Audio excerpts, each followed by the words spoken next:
The yellow notice was taped to the front door when 17-year-old Benjamin came home from school that Tuesday afternoon. His hand shook as he pulled it down and read the words printed in bold black letters. Final notice of demolition, September 15th. 2 weeks. That's all the time his family had left in the only home he'd ever known. He stood there on the porch for a moment, staring at the paper like maybe if he looked at it long enough the words would change. They didn't. Behind him he could hear his mother in the kitchen, probably starting dinner.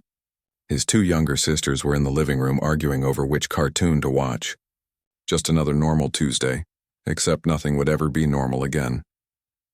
Benjamin folded the notice carefully and tucked it into his backpack. He couldn't show his mother yet. She'd been carrying enough weight on her shoulders already. The meetings at City Hall that went nowhere.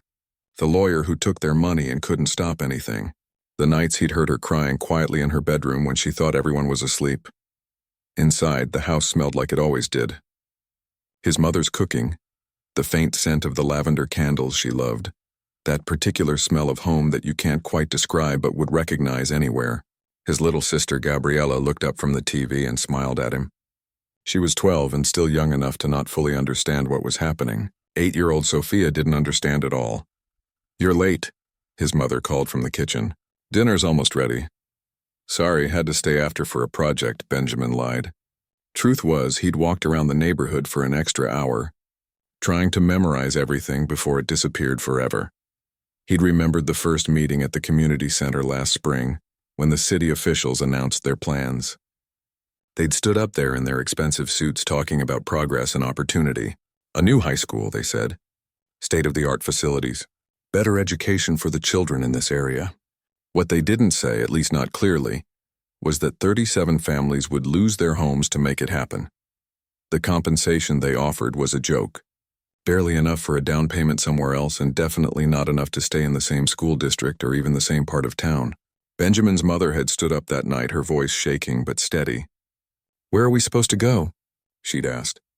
The man at the podium had shuffled his papers and said something about necessary sacrifices for the greater good. He never actually answered her question. After dinner, Benjamin walked through the house slowly, touching things. The kitchen table his grandfather had built 40 years ago, scarred and wobbly but solid. The loose floorboard in the hallway that squeaked every time you stepped on it. The mark on the wall where his father had accidentally dropped a picture frame the year before he died. Benjamin had been 6 then. This house held every memory he had of his dad. His mother found him standing in his bedroom doorway. "You okay, baby?" "Yeah, just thinking." She wrapped her arm around his shoulders. She was a small woman, but she'd always seemed strong to Benjamin. Strong enough to work double shifts at the textile factory. Strong enough to raise 3 kids on her own. Strong enough to fight City Hall even though they'd lost. "I know this is hard," she said quietly. "It's hard for all of us, but we'll be okay. We always figure things out." Benjamin wanted to believe her. He really did. But how were they supposed to be okay when everything they knew was about to be torn down? The next few days, Benjamin started noticing things he'd taken for granted his whole life. The way morning light came through his bedroom window at just the right angle. The sound of Mr. Foster sitting on his porch next door, whistling while he read the newspaper. The smell of Mrs. Chen's garden 2 houses down, full of vegetables she shared with the whole street. He walked to school the long way every morning, passing all the houses that had demolition notices now. The Hernandez family with their blue shutters and the tire swing in the front yard. The Park family who ran the corner store where Benjamin had bought candy since he was 5 years old. The Martinez house where 3 generations lived together. Grandparents and parents and kids all under one roof. Every single house had a story. Every family had roots here. And the city was about to erase all of it like it never existed. At the end of the street, 3 houses had already been demolished last month. Those families had taken the city's offer and left early. Now there were just piles of broken concrete and splintered wood where living rooms and kitchens used to be. Benjamin walked past the rubble one afternoon and saw a photo lying in the dirt. It was rain-soaked and faded, but he could still make out a family of 4 smiling at the camera. He wondered where they were now. If they'd found a good place. If they were okay. His mother finally showed him the apartment she'd found. It was 3 miles away in a part of town Benjamin barely knew. Smaller than their house. A lot smaller. 2 bedrooms for the 4 of them. which meant the girls would share a room and Benjamin would sleep on a couch in the living room. The rent was higher than their mortgage had been, which didn't make any sense to Benjamin, but that's how things worked apparently. "The girls will have to switch schools," his mother said, her voice flat. "Different district. And it's farther from my work, so I'll have to leave earlier in the morning." Benjamin could see how tired she was. How defeated. This woman who'd always seemed unbreakable looked like she was barely holding herself together. "We'll make it work, Mom," he said, trying to sound confident even though he felt anything but. That night, Benjamin couldn't sleep. He got up around midnight and walked through the house in the dark. Every room held 1,000 memories. The living room where they'd watched movies every Friday night. The kitchen where his mother had taught him to cook. The bathroom where his father used to help him brush his teeth when he was little. His bedroom where he'd grown from a baby to almost a man. He found his mother's photo albums on the bookshelf. She'd kept them organized by year, going back to before Benjamin was born. He pulled out the oldest one and sat on the floor, flipping through pages in the dim light from the street lamp outside. Birthday parties, first days of school, Christmas mornings. His father in almost every picture, smiling and happy and alive. His dad had loved this house. He'd painted every room himself, fixed the plumbing when it broke, built the fence in the backyard. He died when Benjamin was 6, but this house kept him alive somehow, and soon that would be gone too. Benjamin thought about the school they were building. Some kid would sit in a classroom where his bedroom used to be. They'd learn math or science, never knowing a family had lived and laughed and cried in that exact spot. The cafeteria would probably be where the Hernandez garden grew. The parking lot would cover Mrs. Chen's porch where she'd sat every evening for 30 years. The next 2 weeks moved too fast. Boxes everywhere, sorting through belongings, deciding what to keep and what to leave behind. The new apartment was so small that half their furniture wouldn't fit. His mother had a yard sale and sold things for almost nothing. The dining table went for $20. The bookshelf his father had built sold for $15. Strangers walked through their house, picking through their lives like it was just stuff. On September 14th, the day before the bulldozers were scheduled to arrive, Benjamin stood in his empty bedroom one last time. The walls showed darker rectangles where posters had hung. The carpet had permanent dents from furniture that was gone now. He pressed his palm flat against the wall, trying to memorize the feeling of home. His mother called from downstairs. The moving truck was loaded. It was time to go. Benjamin took one last look around, then closed the door behind him. As they drove away, he turned in his seat and watched the house get smaller through the rear window. Smaller and smaller until it disappeared completely. Right then, sitting in the back of that truck surrounded by boxes, Benjamin made himself a promise. Someday, somehow, he would build something that mattered, something that proved his family had existed here, something that said their home, their neighborhood, their lives meant something. He didn't know how yet. He was just a 17-year-old kid with no money and no power. But he would find a way. He had to, because if he didn't, then what was it all for? What did any of it mean if it could just be erased like it never happened? The bulldozers came the next morning. Benjamin didn't go back to watch. He couldn't. But he heard about it from Mr. Foster, who had stood there until every house on the block was reduced to rubble. The old man had tears in his eyes when he told Benjamin about it later. They knocked it all down in less than a day, Mr. Foster said. 37 homes gone just like that. Benjamin nodded, not trusting himself to speak. The anger and grief and helplessness sitting in his chest felt too big for words. But underneath all that, there was something else. Something harder and sharper. Determination. A promise made to himself that he would never forget, and someday when he had the knowledge and the power and the means, he would come back. He would build something better, not just for himself but for everyone, for every family that had been pushed aside and forgotten, for every neighborhood that had been erased in the name of progress. He would come back, and when he did, the whole city would see what was possible when you built for people instead of just building over them. That promise kept him going through everything that came next. The new apartment felt wrong from day one. Everything about it was wrong. It was on the 3rd floor of a building where the hallway lights buzzed all night long and the walls were so thin, Benjamin could hear every word his neighbors said. His bedroom wasn't even a real room. It was just a corner of the living room with a bookshelf pushed against it to create the illusion of privacy. His sisters cried themselves to sleep that first week. Gabriella missed her friends and her old school. Sophia kept asking when they could go home, not understanding that home didn't exist anymore. His mother worked even longer hours now to pay the higher rent. She'd leave before the sun came up and come home after dark, exhausted and hollow-eyed. Benjamin threw himself into schoolwork because it was the only thing in his life he could control. His grades had always been good, but now they became perfect. If he couldn't control where he lived or how much money his family had or what the city did to neighborhoods like his, at least he could control his test scores. But on weekends, he found himself at the public library 4 blocks from the apartment. It was quiet there, peaceful, a place where he could think, without hearing televisions blaring through the walls or footsteps pounding. Above his head at all hours, the librarian was an older woman named Mrs. Patterson. She noticed Benjamin coming in every Saturday morning and always had his usual table waiting for him. After a few weeks, she started leaving books there. History books at first, then biographies of people who'd overcome impossible odds. One Saturday, she left a book about architecture. Benjamin almost pushed it aside. What did building design have to do with his life? But he had nothing else to do, so he opened it to the first page. The chapter talked about how cities grow and change, how neighborhoods are built and destroyed, how decisions made in government offices by people in suits affect real families living real lives. Something clicked in Benjamin's brain. He read the entire book that day. Then he checked out 3 more books about urban planning and design. Over the next few months, Benjamin became obsessed. He learned about zoning laws and eminent domain. He discovered that what happened to his neighborhood wasn't unusual at all. It happened constantly all over the country. Poor communities, immigrant neighborhoods, places where people didn't have lawyers or political connections.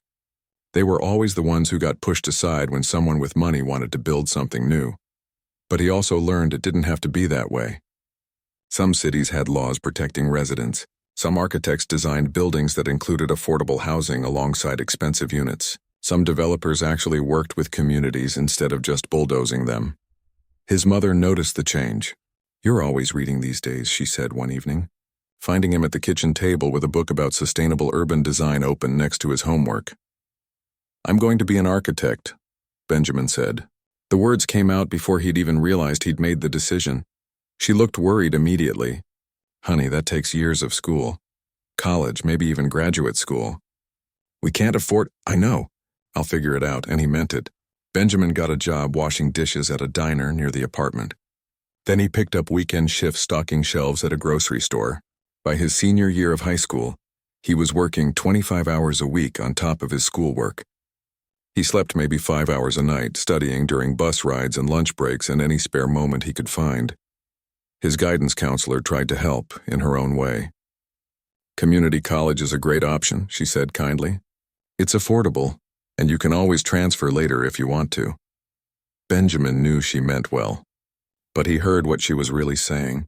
Kids like him, from families like his, didn't go to fancy architecture schools. They went to community college, and maybe, if they were lucky and worked really hard, they could transfer somewhere better eventually. He applied to community college because it was realistic, but he also applied to every single scholarship he could find. He wrote essays about his family's displacement, about wanting to design buildings that served communities instead of destroying them, about understanding both sides of development because he'd lived through the wrong side of it.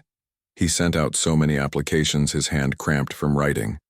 Most of the responses came in thin envelopes. Polite rejections. "We received many qualified applicants. We wish you the best in your future endeavors."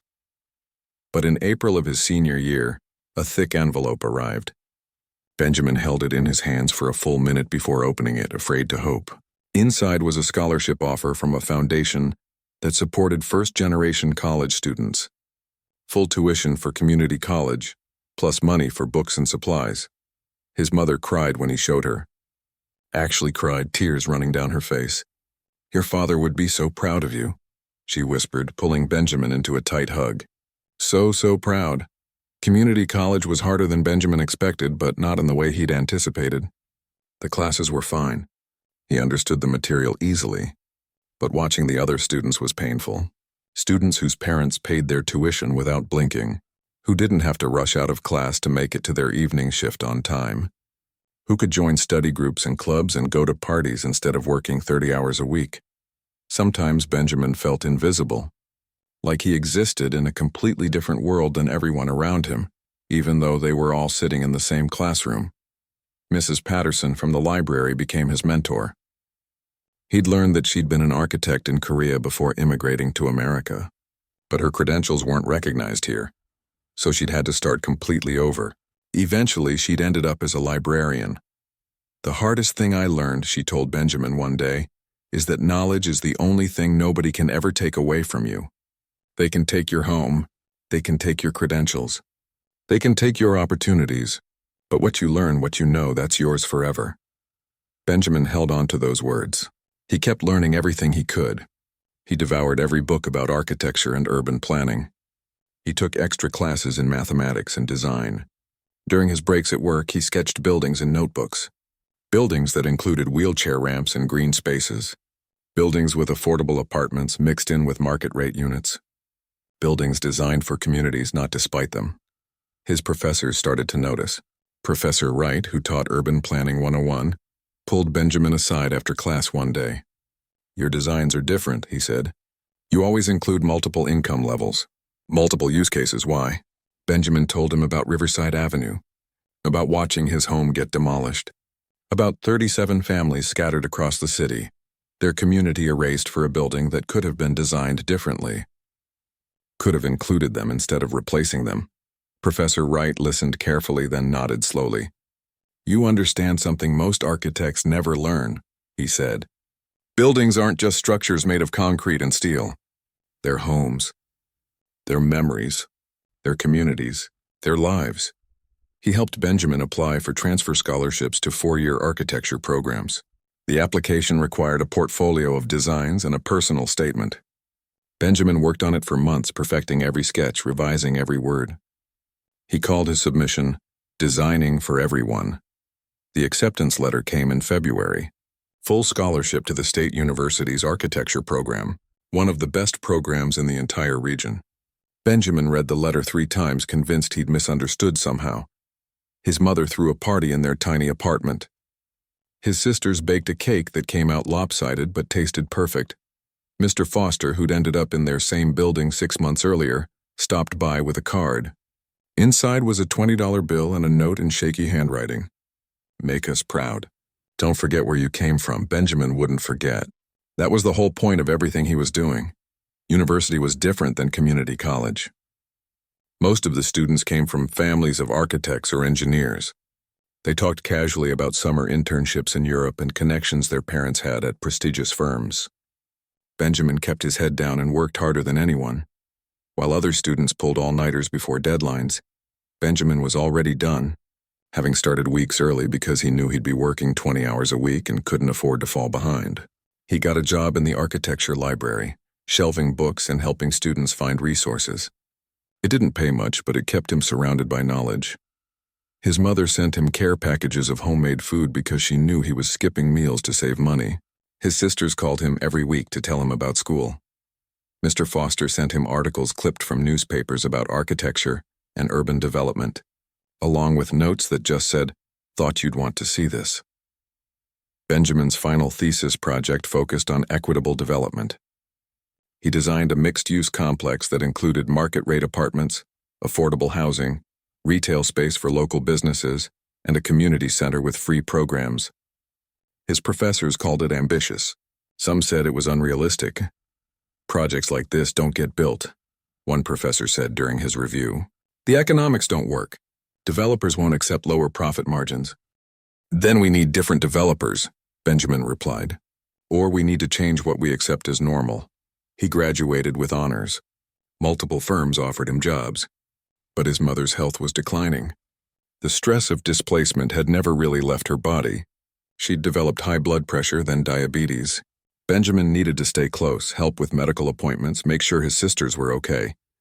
He took a position at a local firm, Patterson and Associates, run by Mrs. Patterson's nephew, who'd opened his own architecture practice. It was good work. He designed office buildings and apartment complexes and shopping centers. Solid, respectable work that paid well and earned him a good reputation in the industry.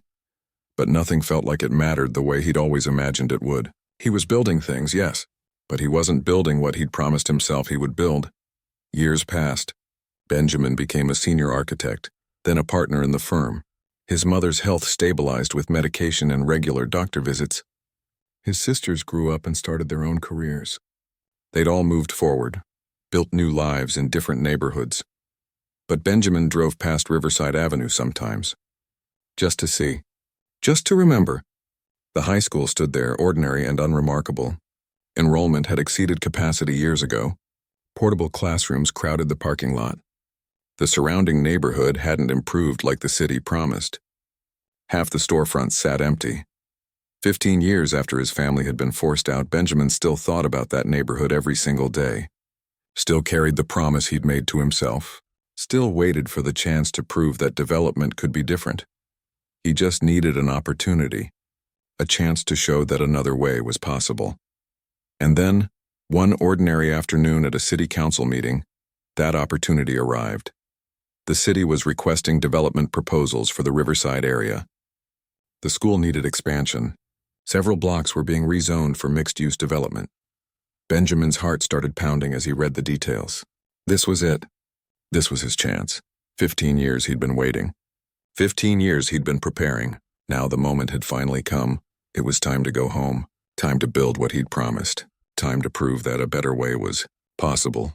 Time to show them all what happened when you built for community instead of just building over it. The real work was about to begin. Benjamin sat in the city council meeting that afternoon for a completely different reason. Patterson and Associates had a project pending approval, and he was there to answer questions. Standard procedure. Nothing special, but when the planning director announced the first item on the agenda, everything changed. The city is soliciting proposals for comprehensive redevelopment of the Riverside area, she said, pulling up a map on the screen. The existing high school requires expansion, and we're rezoning several surrounding blocks for mixed-use development. Benjamin's breath caught in his throat. He stared at the map on the screen. That was his neighborhood, his old street, the place where his house used to stand. After the meeting, he practically ran to the planning director. That proposal request for Riverside. Can I get a copy of all the documents? She looked surprised but handed him a thick folder. Proposals are due in 6 weeks. It's a major project. Very competitive. Benjamin took the folder with hands that shook slightly. Thank you. That night he spread every page across his dining table and read until his eyes burned. The development zone included his entire old neighborhood. Everything from his former street to the commercial corridor 2 blocks over. The city wanted proposals for housing, retail, community spaces, and expanded school facilities. They emphasized economic growth and tax revenue generation. Benjamin knew exactly what would happen if he did nothing. Some big developer would submit plans for luxury condominiums and high-end retail, expensive restaurants, maybe a boutique gym. The same story that played out in every gentrifying neighborhood across the country. The people who lived there now would be pushed out, just like Benjamin's family had been pushed out 15 years ago. The cycle would continue, unless someone offered something different. He didn't sleep that night, or the next. Ideas flooded his brain faster than he could sketch them. A mixed-use development, yes, but 40% of the residential units would be affordable housing. A real community center offering free educational programs, health services, meeting spaces. Ground floor retail leased at below-market rates to local business owners, not national chains. And the most radical part, the element he knew would be controversial. A priority system giving former Riverside Avenue residents the first opportunity to return home. For 3 weeks, Benjamin barely left his apartment except to go to work. He sketched designs, ran financial projections, researched comparable projects in other cities, called every contact he'd made in 15 years working in architecture. He met with community organizations and housing advocates. He tracked down former Riverside residents through social media and old neighborhood networks. Mr. Foster came over one evening and found Benjamin surrounded by papers, looking half dead from exhaustion. You need to sleep, son. I will. After I finish this, what is it? Benjamin explained the proposal. Everything he wanted to build. Everything he'd been dreaming about for 15 years. Mr. Foster listened quietly, then nodded. Your father would be proud. Your mother is proud. We're all proud. But you gotta take care of yourself too. The other partners at Patterson and Associates had mixed reactions when Benjamin presented his plans. The profit margins are razor thin, one said, frowning at the financial projections. You're leaving a lot of money on the table. I'm not trying to maximize profit, Benjamin replied. I'm trying to right a wrong. That's admirable, another partner said. But Benjamin, this is risky. Really risky. If it doesn't work, it could damage the firm's reputation. And if it does work, Benjamin countered, we'll have created a model that other cities can follow. We'll have proven that development doesn't require displacement. They argued for hours. Finally, they agreed to let him move forward, but on one condition. He had to secure the funding himself. The firm would provide technical support and put their name on the proposal. But Benjamin had to find investors willing to accept lower returns for social impact. That turned out to be the hardest part. Benjamin pitched to banks, investment firms, real estate developers. Most said no immediately. Too ambitious. Too idealistic. The economics didn't work. A few were more polite about it, but the answer was still no. You're asking investors to leave money on the table for feel-good reasons, one developer told him bluntly. That's not how business works, but Benjamin kept trying. He pitched to community development corporations, mission-driven lenders, foundations focused on affordable housing and equitable development. Slowly, piece by piece, he started assembling the funding. A community development corporation committed to the affordable housing component. A local credit union offered favorable loan terms for the commercial spaces. A foundation that focused on educational equity loved the community center concept. Benjamin invested everything he'd saved over 15 years too. His entire retirement account. His emergency fund, everything.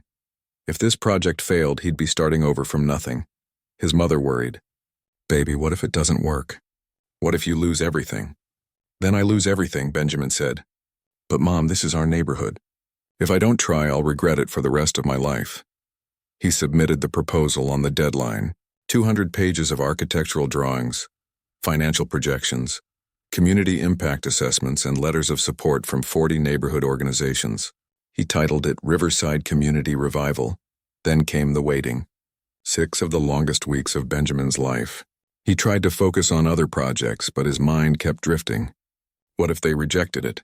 What if all this work was for nothing? What if he'd invested everything and would walk away with nothing? Finally, the Planning Commission announced 3 finalists would present to the City Council in a public meeting. Benjamin's proposal made the cut. The other 2 came from major development firms with decades of experience and budgets 10 times larger than his. We're the underdogs, Mrs. Patterson's nephew told him. But sometimes that works in your favor. People love an underdog story. I'm not trying to tell a story, Benjamin said. I'm trying to build a community. The night before the presentation, Benjamin stood in his apartment staring at his notes. He'd practiced the speech 100 times, but the words felt wrong. Too formal, too corporate. This wasn't a business presentation. This was personal. His phone rang around midnight. His mother. You should be sleeping, she said. I can't. Mom, what if this doesn't work? What if I've wasted the last 3 weeks? What if— Stop, she interrupted gently. Listen to me. You've already won. You hear me? You stood up and offered something different. You showed that another way is possible. That matters. Whatever happens tomorrow, that matters. The council chambers were packed the next evening. Benjamin arrived early and watched people file in. Current Riverside residents who'd heard about the proposals, former residents he'd contacted, some driving hours to be there. He saw Mrs. Chen, who used to have the garden 2 houses down, the Park family from the old corner store, the Hernandez family with their 5 kids. Mr. Foster sat in the front row, wearing a suit Benjamin had never seen him wear before. The first developer presented sleek glass towers and trendy restaurants, rooftop bars and luxury amenities. This project will generate $50 million in new tax revenue over 10 years, they said confidently. The council members nodded and took notes. The second developer focused on sustainability. Solar panels on every roof, green spaces and community gardens, LEED certification. It was beautiful, Benjamin had to admit.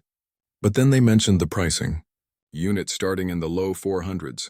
Current residents could never afford that. It was displacement wrapped in environmentally friendly packaging. Then it was Benjamin's turn. He walked to the podium and looked out at the crowd.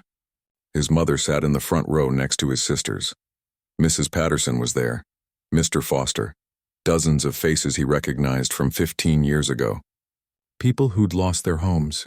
People who were about to lose theirs if the wrong project got approved. He took a deep breath and began. 15 years ago, my family lost our home so this high school could be built. We weren't against education. We weren't against progress. We just wanted to know where we fit in the city's future. We never got an answer to that question. He paused, letting the words sink in. This proposal is my answer. It's about building neighborhoods where everyone belongs, where families can stay through generations instead of being pushed out every time property values rise, where development means addition, not replacement.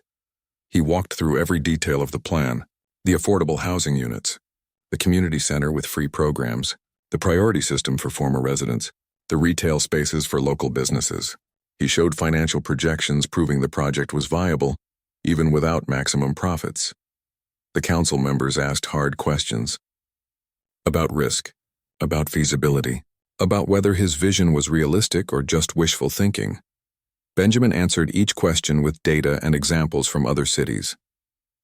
He was honest about the challenges. Yes, the profit margins were lower than traditional development. Yes, there was more risk, but the potential impact was worth it. Other proposals will generate more tax revenue, he concluded, but this one will generate something more valuable. A community that works for everyone who lives there, not just the people who can afford luxury prices, a model that other cities can follow. Proof that development and displacement don't have to go hand in hand. When he finished, the room erupted in applause. People stood up clapping and cheering. Some were crying. Benjamin saw his mother wiping tears from her face, but the council members looked uncertain. Benjamin could see them doing calculations in their heads, weighing tax revenue against social impact, weighing proven developers against an ambitious proposal from a smaller firm. The council chair called for order. We'll deliberate and vote in 2 weeks. Thank you to all the presenters. 2 weeks. Benjamin had to wait 2 more weeks to find out if 15 years of dreaming and 3 weeks of intense work had been worth it. As he gathered his materials, Mr. Foster approached. The old man's eyes were wet. That was beautiful, son. Your father would be so proud. We're all proud no matter what happens. Thanks, Mr. Foster, but I really need this to work. I know you do. We all do. Walking out of the council chambers that night, Benjamin felt exhausted and exhilarated at the same time. He'd done everything he could. Presented the best proposal possible. Made the strongest case for a different kind of development. Now all he could do was wait. And hope. And pray that the council members would choose community over maximum profit. That they'd choose healing over history repeating itself. 2 weeks felt like forever. But Benjamin had already waited 15 years. He could wait a little longer. The real question was whether the city was ready for what he was offering. Whether they were brave enough to choose a different path. In 2 weeks, he'd have his answer. The 2 weeks of waiting were torture. Every morning, Benjamin woke up thinking about the vote. Every night, he went to sleep running through the presentation in his mind, wondering what he could have said differently. What he could have done better. He tried to focus on other projects at work, but it was impossible. His mind kept drifting back to Riverside Avenue, to the council members and their uncertain faces, to the other proposals with their bigger budgets and proven track records. Community organizations that supported his proposal organized a letter-writing campaign. Hundreds of residents sent messages to council members. Mrs. Chen wrote about wanting to plant another garden in the neighborhood where she'd lived for 40 years. The Park family wrote about hoping to open a new corner store. Current residents wrote about the fear of being pushed out and how Benjamin's proposal was the only one that promised they could stay, but not everyone was supportive. Some council members expressed concerns in public forums about setting a precedent with the affordable housing requirements. Real estate developers who'd submitted the other proposals lobbied hard behind the scenes. A local business blogger wrote an article calling Benjamin's project financially irresponsible.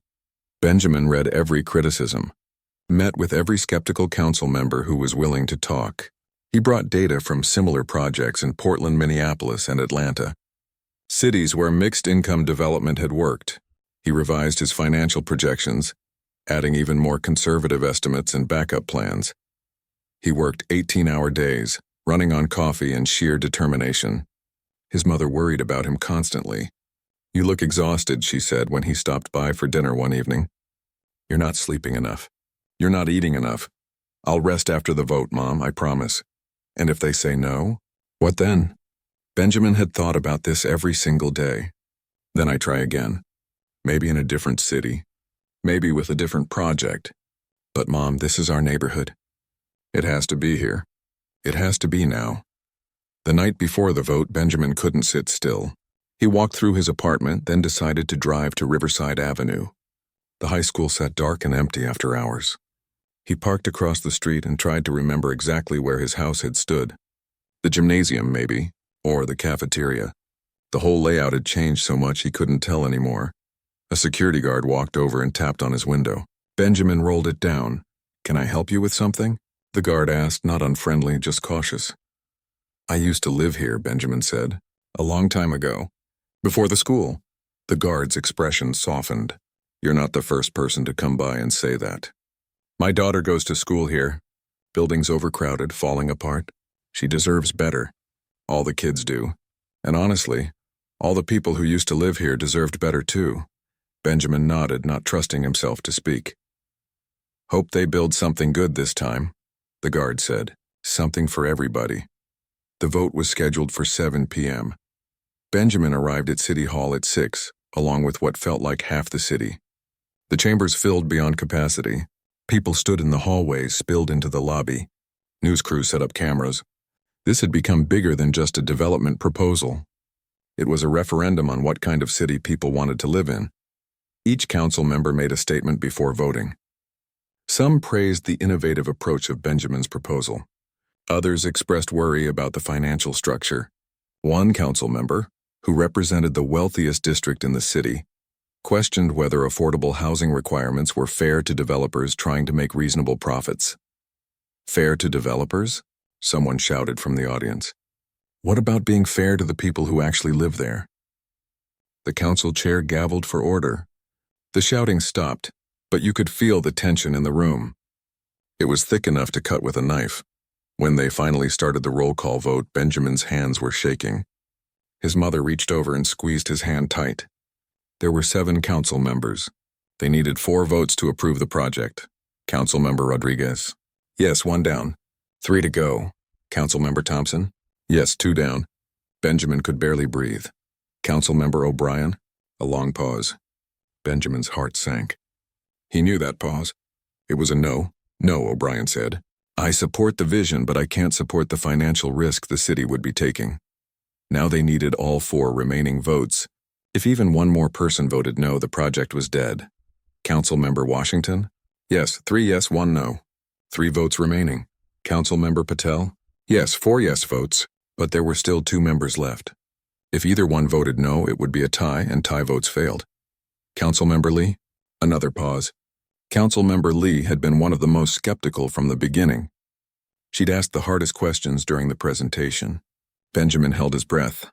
"I've thought about this a lot," she said slowly.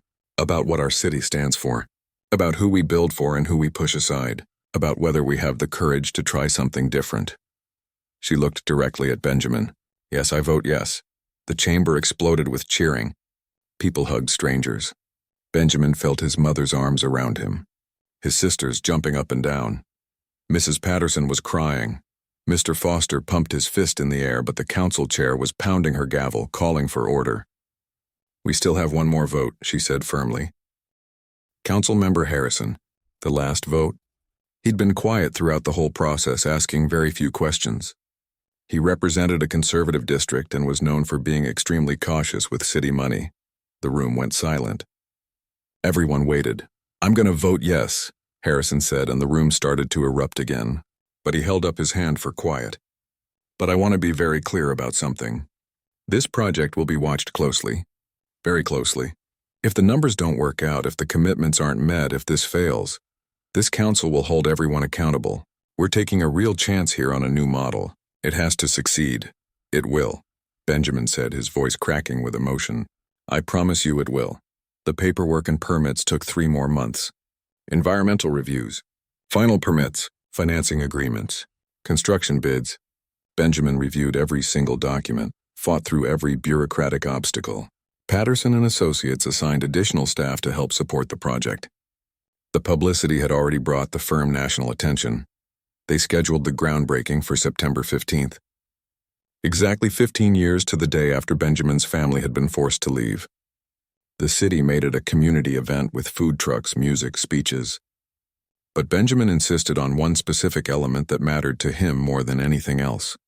He'd spent months tracking down bricks and materials salvaged from the original neighborhood homes, including pieces of his own house that he'd saved in a storage unit for 15 years. He had them built into a memorial wall right at the entrance to where the community center would stand. The night before groundbreaking, Benjamin stood alone at the construction site. Fencing surrounded everything. Equipment was staged and ready. Tomorrow this would officially begin. 15 years of dreaming.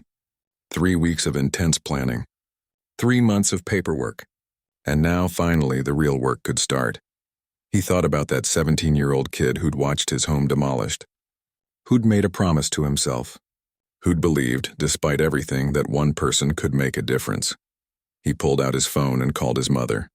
"Mom, I just wanted to say thank you. For everything. For believing in me when I was just a kid with an impossible dream." "Oh, baby," she said, and he could hear her smiling through the phone.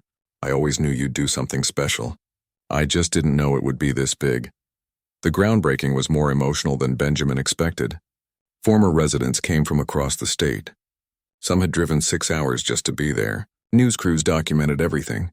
The mayor gave a speech about bold vision and taking chances. But the moment that stuck with Benjamin was when Mr. Foster walked up to the memorial wall.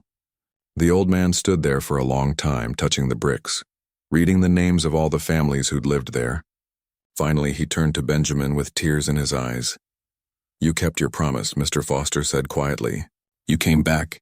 You're building something that matters." Benjamin felt tears on his own face. "We're just getting started. This is going to take years to finish." "Then we'll be patient," Mr. Foster replied. "Good things always take time." Construction began the following Monday. And Benjamin was there every single day watching his promise become real. The construction took 3 years. 3 long years of problems and setbacks and small victories. Benjamin aged during that time. Gray hair appeared at his temples. Lines formed around his eyes from squinting at blueprints and plans. But he'd never been happier, because he was watching his dream take physical form right in front of him. By design, the affordable housing units went up first. Benjamin had insisted on this from the beginning. Families moving in shouldn't have to wait while expensive apartments got built first. The people who needed homes the most should get them first. He met personally with every single family approved for the affordable units, walked them through the floor plans, asked about their needs, made changes where possible. These weren't just residents to him. They were neighbors, community members, people whose lives would be shaped by the decisions he made. Mrs. Chen was among the first people approved. She'd been living in a small apartment 20 miles away, working part-time at a grocery store. When Benjamin told her she'd been selected for a unit, she cried. When he told her there would also be community garden space where she could grow vegetables again, she cried harder. "I thought I'd never come home," she said through her tears. "I thought that part of my life was over forever." "Welcome home," Benjamin told her. The Park family got approved for both a residential unit and a commercial space for a new corner store at below-market rent. Mr. Park couldn't believe it at first. "We can really afford this?" He kept asking, reading through the lease terms again and again. "That's the whole point," Benjamin said. "This neighborhood should work for everyone." The construction attracted national attention. Architecture magazines sent photographers. Urban planning conferences invited Benjamin to speak. News outlets ran features on the project. Benjamin turned down most interview requests. He needed to stay focused on getting every detail right. There were plenty of problems. Costs went over budget when they discovered contaminated soil under the community center site that needed special treatment. A major contractor went bankrupt halfway through the project, causing delays. Supply chain issues during a national shortage pushed timelines back twice. But Benjamin and his team worked through every obstacle. Sometimes they had to redesign on the fly. Sometimes they had to find creative solutions to unexpected problems. But they never compromised on the core vision. Affordable housing stayed affordable. Community spaces stayed community-focused. His mother's health improved as she watched the project take shape. Having something to look forward to, seeing her son's promise become real, gave her energy she'd been missing for years. She visited the construction site every single week, bringing homemade cookies for the workers, talking with future residents who stopped by to check on progress. Benjamin's sisters got involved too. One organized after-school programs for the community center. The other planned to work at the health clinic once it opened. This had become a family project in a way Benjamin hadn't expected but deeply appreciated. The memorial wall became the heart of everything. Visitors would stop and touch the old bricks, read the plaques listing all the original Riverside Avenue families. Architects came to study it, calling it a powerful way to honor the past while building toward the future. Benjamin had positioned it right at the entrance to the community center. Impossible to miss, impossible to forget. 2 years into construction, a film crew arrived. The National Institute of Architecture wanted to feature the project in their showcase of innovative design. More publicity, more pressure. Benjamin agreed, but only if the showcase included interviews with actual residents, not just architectural analysis. The crew spent a week filming. They interviewed Mrs. Chen in her new garden plot, already planning what she'd grow. They talked to the Park family in their corner store, still under construction but clearly taking shape. They spoke with young families and elderly residents, people who'd been displaced and people who'd feared displacement. But the most powerful interview was with Benjamin's mother. She sat in front of the memorial wall and talked about what it meant to lose your home, to feel invisible in your own city. Then she gestured to the buildings rising behind her. "My son turned our loss into something beautiful," she said, tears running down her face. "Not just for our family, but for everyone. That's what healing looks like." The video went viral, millions of views in the first week. News outlets picked it up. Headlines like, "Architect returns to rebuild community on site of demolished childhood home," and "From displacement to development, one man's mission to build fair cities." Benjamin tried to ignore the attention and just focus on work. But the publicity had an unexpected benefit. It attracted additional funding from foundations impressed by the project's progress. They used the extra money to enhance the community center, adding a teaching kitchen, a music room, and a computer lab with free internet access. First residents started moving in during year 3, even while other sections were still under construction. Benjamin made sure to be there for every single move-in day, helping carry boxes, making sure appliances worked, answering questions. He wanted everyone to know this wasn't just a building project to him. It was home. The day Mrs. Chen moved into her apartment, she stood at her kitchen window looking out at the garden plots below. "I can see the tomatoes from here," she said, smiling. "Just like my old house. Mr. Foster moved in on a Saturday morning." Benjamin helped him unpack boxes and hang pictures. The old man stood at his window looking out at the neighborhood taking shape below. "It's different," Mr. Foster said quietly. "Not the same as before." "No," Benjamin agreed. "It can't be the same. Too much time has passed. Too much has changed. But it's ours again," Mr. Foster said. "That's what matters. We're home." The community center opened 6 months before the entire complex was finished. They held a 3-day celebration. Free meals and live music, art displays from local students. The teaching kitchen offered cooking classes. The computer lab provided tech training. The health clinic offered basic services regardless of whether people could pay.